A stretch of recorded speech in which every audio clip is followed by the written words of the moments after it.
So, an assassination attempt on a high-ranking official within the Russian intelligence structure, friends. General Alekseyev was shot several times in the back today and survived.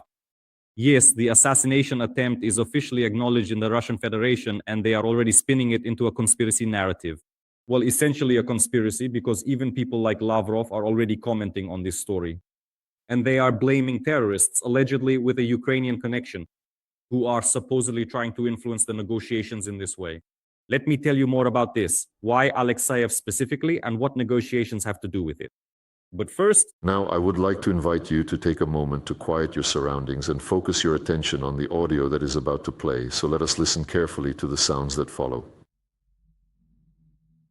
According to Lavrov, he explicitly confirmed and reiterated the clear intention of the administration led by President Zelensky to carry out a series of continuous and deliberate provocations, which in turn are specifically aimed at directly undermining and destabilizing the entire negotiation process. And the current ruling administration is ready to go to any lengths imaginable just to please its Western sponsors, ensuring they do not fall behind the United States in their persistent efforts to completely undermine and derail the course toward a just and lasting settlement. So what is the story here, actually? Why is Lavrov, and now many Russians, Lavrov being one of the top officials and an official Kremlin representative, accusing some imaginary terrorists of trying to disrupt the negotiations in Abu Dhabi? What does Alekseyev have to do with this? Yes, Alekseyev is a person from the Russian GRU structure. That's the main intelligence directorate, the GRU, the main intelligence directorate. He is the deputy head. And if you read, for example, the transcript or the protocol of those people involved in the negotiations who are part of the Russian Federation's delegation, you will indeed see the head of the GRU there. The head.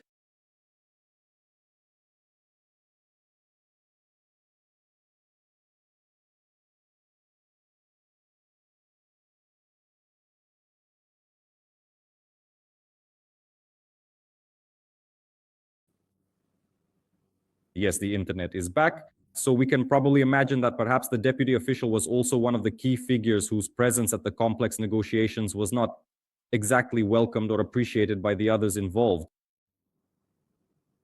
Publicized. That is, whether he was there or not, we don't know. But it's very convenient to build a version suggesting that he supposedly was there. So General Alekseyev is one of the first deputies of the head of the Russian delegation in Abu Dhabi, the chief of the GRU, Kostyukov. Kostyukov is the first deputy head of the Russian negotiators in Abu Dhabi. Why does this version, well, seem not quite convincing? Without a doubt. Now, the investigative committee of the Russian Federation will find 1,000 reasons to say that these are Ukrainian traces, that this is really the case, especially since this is already, coming from the head of this rotten fish, and in this case, Lavrov's horse. Thank you. Why is this version weak? I agree with this analysis from the country's politics right now. The problem with this version is that it's not very clear what specific agreements they wanted to disrupt by attempting to assassinate Alekseyev. Indeed, that's a very good question. What exactly would have been disrupted by killing or injuring this general? Because according to the signals coming from behind the scenes of the negotiation process, there haven't been any serious shifts toward ending the war so far. Just as there hasn't been any progress on the key issue, territorial, specifically regarding the withdrawal of Ukrainian troops from Donbas. This is what the TRF insists on and what Kyiv opposes. So what exactly are these evil terrorists who shoot people in the back trying to disrupt? I actually prefer another version, which might be closer to the truth. These are still some internal matters. Russian once, but for the sake of fairness, let me give you another quote. By the way, here's a video from the scene of this morning's events. So here's a quote from Denis Prokopenko. He wrote a long post. Denis Prokopenko, he's our hero of Mariupol, of Azovstal. Denis Redis, you might know him by that call sign. So he writes that Lieutenant General Vladimir Alekseyev, the first deputy chief of the GRU, of the General Staff of the Russian Federation, who was shot this morning in Moscow, was the senior Russian representative. At the negotiations in Mariupol in May 2022, during the withdrawal of the Mariupol garrison from Azovstal, Alekseyev promised that Russia would comply with the Geneva Convention regarding the treatment and handling of prisoners of war. And he guaranteed proper conditions of detention for our prisoners. And it was his signature that appeared on the relevant document, which was later signed in Mariupol. And then Prokopenko writes that in reality, he lied. The officer's word was not kept. Furthermore, even if Alexei survives this time, he will never sleep peacefully again. That's what Prokopenko writes. Why? And one day the matter will be brought to an end. No war criminal who killed and tortured Ukrainian soldiers and civilians, destroyed Ukrainian cities, abducted Ukrainian children, and committed other crimes against the Ukrainian people will ever feel safe, and nowhere on the planet will they find protection. And a 100% guarantee of safety is never possible. You know, this is also something that, well, friends, this kind of story also arises and, of course, plays into the hands of the Russians. You and I understand that this is an emotional text. And indeed, criminals who simply attack peaceful civilians, who do so without warning and unprovoked. In 2014, they committed aggression against Ukraine and launched a full-scale invasion in 2022. Of course, all of them can and must absolutely be punished and held accountable. Right now, this is an emotional, mental appeal to the universe that everything should be fair. But it is precisely such statements, friends, like the one made by Denis Prokopenko, that give people like Lavrov a reason to claim there is a Ukrainian connection. He says, look, the person is writing here. It's normal that they won't be able to sleep peacefully. And one day the matter will be brought to an end. At such a tense moment, I think that posts like these, well, it is perhaps better that one should be significantly more restrained now, inclining ourselves much more towards a more serious version of what might have truly and actually transpired in 2023. You honestly will not believe the incredible thing I came across today.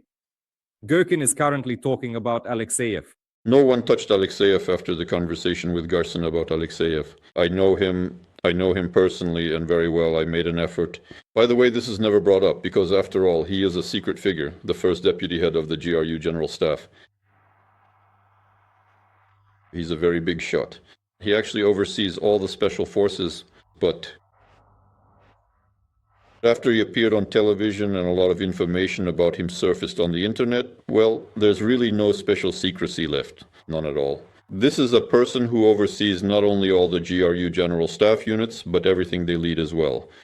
And in fact, all the PMCs except for Wagner are under his control. He was the one who created Wagner as well. Moreover, this is the very person that Alexei Mozhovy spoke about.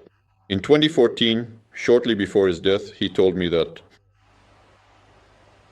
Volodymyr Stepanovich threatened him specifically with the fate of Major Kostenko in Bender. Killed in Bender, shot in his car. If you're interested, look up the fate of Major Kostenko yourself. Read about it. There are articles online on this topic. I won't get sidetracked by it here. Volodymyr Stepanovich carried out his threat through Wagner's hands. He only gave the order for the operation, or was it not him? I don't know. I tried not to bring up this question, but now after what? I believe that Volodymyr Stepanovich completely ruined his entire military career with his behavior. During the mutiny, because he didn't try to stop it in any way. So it is quite clear that Alekseyev has a substantial number of powerful enemies. And here, Gherkin specifically identifies and mentions several very particular names. He really suggests that you should take the time to check on Facebook or YouTube or even Google, regardless of whether you feel you truly need to do it or not. And now I will tell you a much more detailed story that is currently floating right on the surface for everyone to see. Look, this character right here. If you don't know who this is, it's the former Deputy Minister of Defense under Shoigu, Timur Ivanov. This is the person who received 13 years for embezzlement on a very important project in the occupied territories of Donbas. This concerns the water pipelines. These branches of water pipelines, there were supposed to be 4, but in reality there are barely 1.5 now, and only 1 is actually working, and there's a terrible catastrophe. A humanitarian catastrophe on these territories right now. You know, even Pushilin, he talks about how it's preferable to evacuate people from Donetsk somewhere and that this needs to be done quickly. and probably in the direction of the occupied territories of Zaporizhzhia at the very least. So in other words, this situation, the person Timur Ivanov, who was sentenced to 13 years in prison for massive embezzlement, is not in prison for the first time. Well, you understand that Shoigu is no longer in the Ministry of Defense at all now. He was first written off, then resurfaced there as the secretary of the Russian Security Council. That's how it is. And Ivanov is in prison. And Shoigu, as for Ivanov, well, he's a toxic person.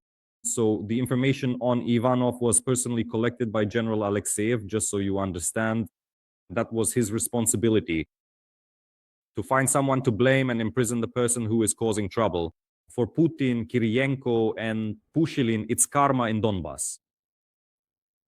Do you understand?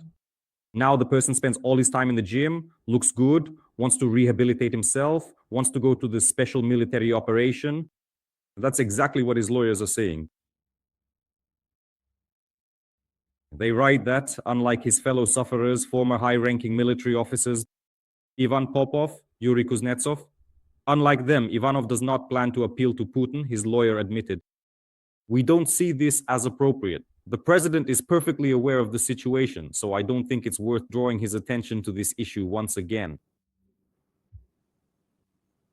And this person, in principle, has them. Why? He has reasons, he has motives. Besides, what does Verkin say? To lie in wait somewhere over there. Alekseyev. If the opportunity arises, the person is working with a lawyer. He has ears and eyes on the outside, even though he's in the detention center. And in the detention center, he actually feels quite comfortable once again. All the conditions are there. It's a real oasis for such a serious criminal authority. An article comes out on Sky News, which only reinforces this version. Why? Because journalists are paying attention to the way this particular assassination attempt was carried out. And they write that the attack on General Alekseyev is uncharacteristic for Ukrainian special services especially. Why? Because previous killings of Russian generals such as Kirillov, Moskalik, and Sarvarov were carried out using planted bombs. So why suddenly shoot someone in the back? Alekseyev was shot in the back from a certain distance and was not killed, which suggests that the attacker was not a professional hitman. Also telling is the silence of the Ukrainian special services, whereas in previous cases they were quick to claim responsibility. It is noted that Alekseyev's work involved regular contacts with many private military companies, and as Gherkin points out, especially with the Wagner PMC, while Redux claims this is his story altogether, right? These companies are closely linked to organized crime. Even in Russia, it's no secret to anyone. Not only Ukrainians might have wanted the general dead, but also local gangs he may have crossed paths with. At this point, the only thing one might doubt is whether the Russian special services will detain someone in the next 24 to 48 hours and claim that this person was working for Ukraine. The only thing you can't doubt. In other words, that's exactly what will happen. So that's the situation, friends, and it certainly appears that this is just the usual Wild West in the Russian Federation. Revenge, pure and simple. And it's good that this revenge fits into the Ukrainian intelligence program as well. And as for negotiations, that's just a no-go here at all. There's just no point. Simply no point at all.